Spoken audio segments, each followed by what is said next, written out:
Well, y'all, we're back to Rolling the Bomb. This is the Daytona 500 preview, but this is only the qualifying and duels preview show. I will come out with the official Daytona 500 preview Friday after the duels. But we have a very jam-packed episode of lots of topics, and we're going to preview qualifying and duels, the open cars for the 500, and a lot more. So we're not going to screw around here. This is going to be some long 30-minute episode. I'm trying to make this thing 15 minutes. Get some my thoughts on some of the topics, break down the notable entries for 500, who I think will win the poll, and how I think the duels can go. So let's rock.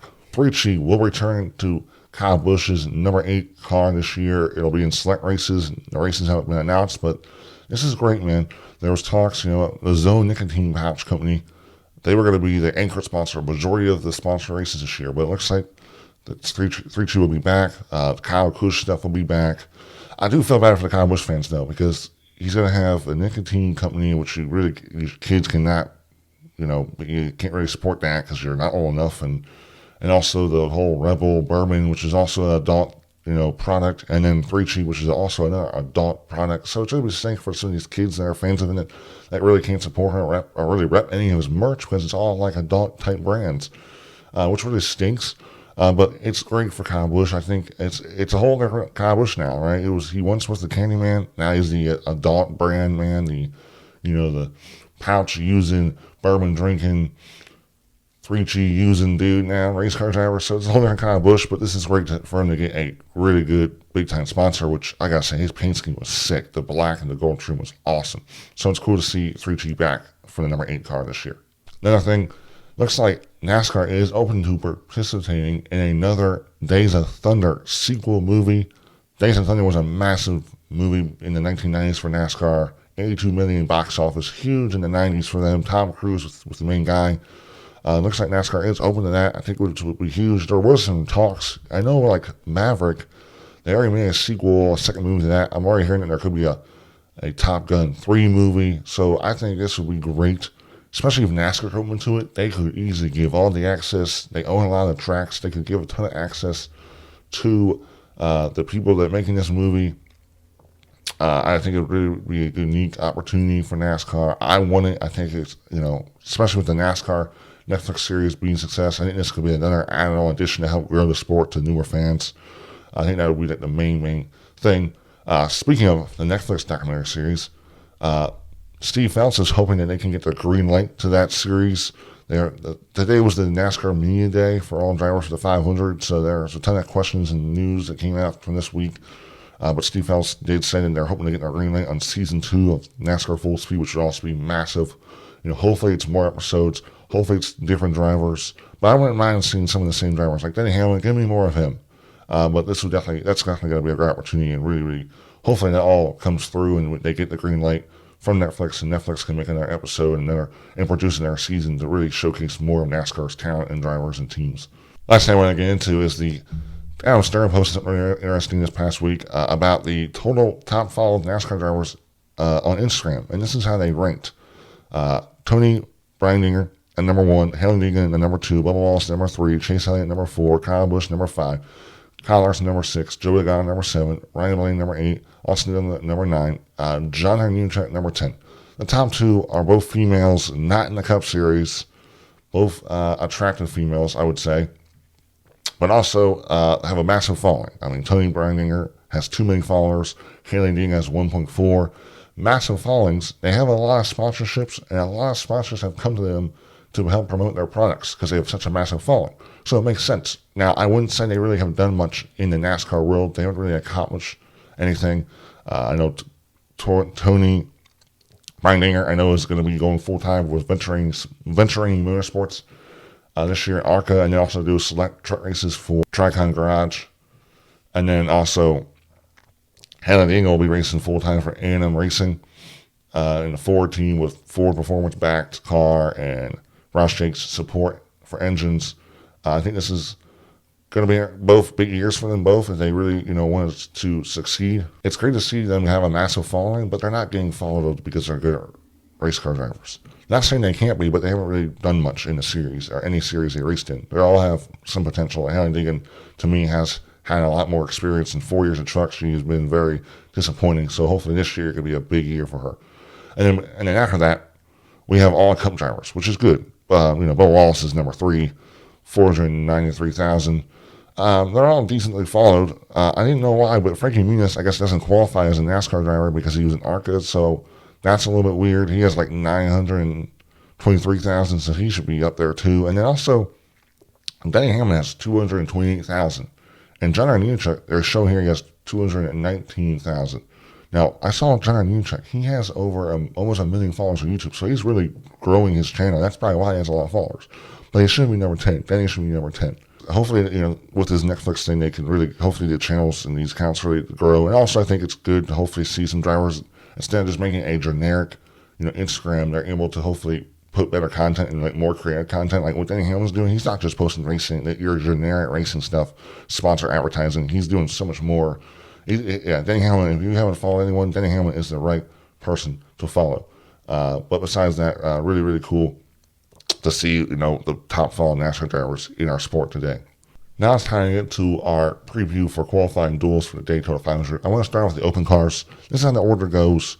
The 62 of Anthony Alfredo, the 60 of Dave Reagan, the 78 of BJ McLeod, the 44 of JJ Daly, the 36 of Cass Grant, and the 84 of Jimmy Johnson.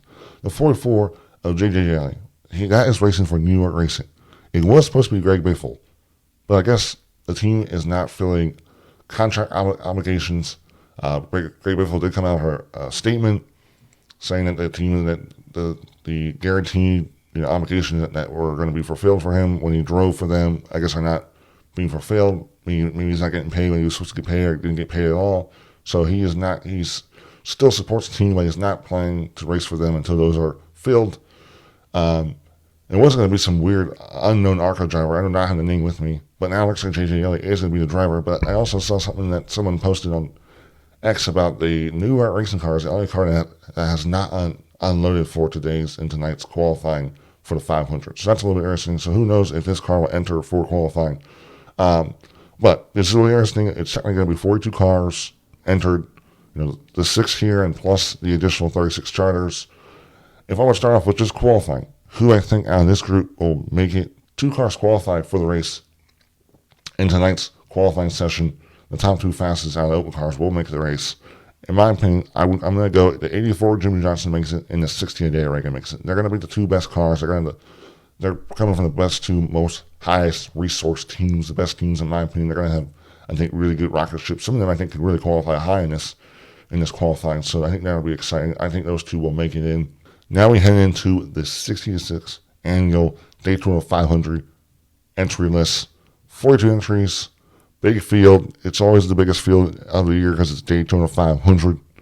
I did want to point out some notable entries or notable sponsors. But it looks like Black Rifle Coffee is back for Noah Gragson this year. It's big. He made a mistake last year, got suspended. I was worried about what sponsors were going to leave. Wendy's went over to Trackhouse, but I guess they still follow him in most of his social media, so I'm not sure if there's still a relationship there. But Black Rifle Coffee will be his main sponsor. Also with Ranger Boats. So it's like a throwback to his Xfinity Series scheme. But really cool. I'm happy that Black Rifle Coffee, which is a very successful brand, it's really growing.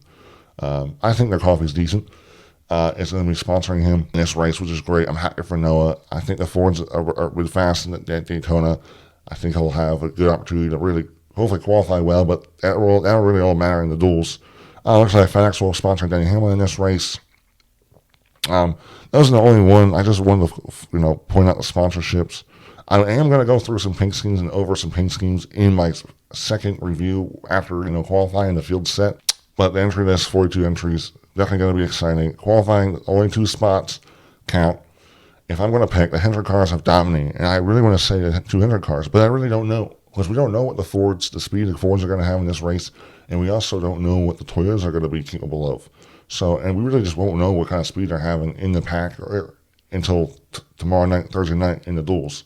But if I was going to give you a pick, I'm going to go with the Hendrick front row. I'm just going to play it safe.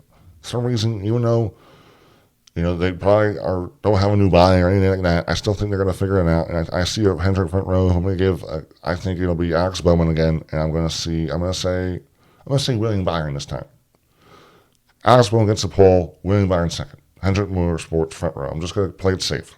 Now with the duels, it's 42 cars enter. I believe they'll split the field in half, 21, 21. And I assume the way they'll do it is that whoever qualifies in the inside row will be in Duel 1, and whoever qualifies in the outside row will be in Duel 2. Really, I don't know who to pick. I'm not going to pick anyone because we don't know who will be in the duels. And 2, I think this will be a really, really exciting duels because the Toyotas and Ford have new bodies. And they're going to have to learn how their car pushes with some of these new cars. How the cars handle when they're getting pushed and they're pushing others. Even though the Chevys don't have a new body, they're still going to have to learn how to push with these new Fords and new Toyota bodies. So I think the duel will be exciting. I think there is 2 practice sessions after this, after the duels. So that'll also, but I think a lot of those will just be like team groups. The manufacturers will just work together, just work on, running a bunch of laps, getting used to their cars, working on drafting, all those little things. I don't think you'll see as much like raciness in those practice sessions. It should make for a really, really exciting 2 days. There is weather in the area this week for the 500, but we'll wait until Friday to really talk about that. There's no weather threatened tonight or tomorrow, but we'll see where that goes going into the weekend. But that's a wrap for today's episode. Let me know what you think about all the topics, who you got tonight. Hopefully this episode is out before the qualifying session. That is the plan. But we'll see. Besides that, guys, I really do appreciate you guys watching, and I hope you guys tune in tonight and enjoy the action. And I'll see you back here on Friday.